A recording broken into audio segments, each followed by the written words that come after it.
Baxın, əziz və hörmətli müsəlmanlar, Allah Azza və Cəllə bizə zahiri surət verib, sonra isə daxili surət verib. İnsan Allaha belə deyək, heyran olur. Nə gözəl Allahdır.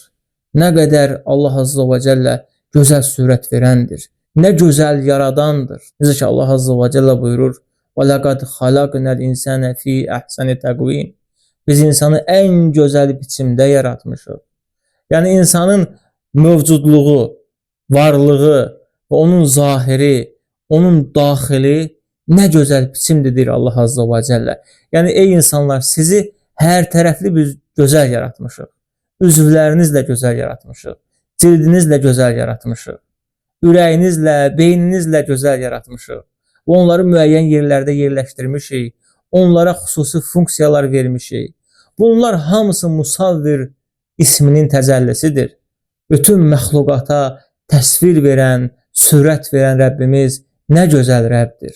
Nə gözəl yaradıcıdır. Nə gözəl şəkil verəndir.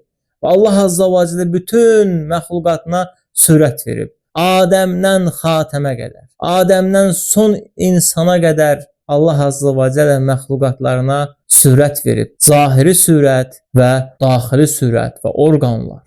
Və bizim həqiqətən də Musavvir olan Rəbbimiz nə qədər gözəl bir Rəbb.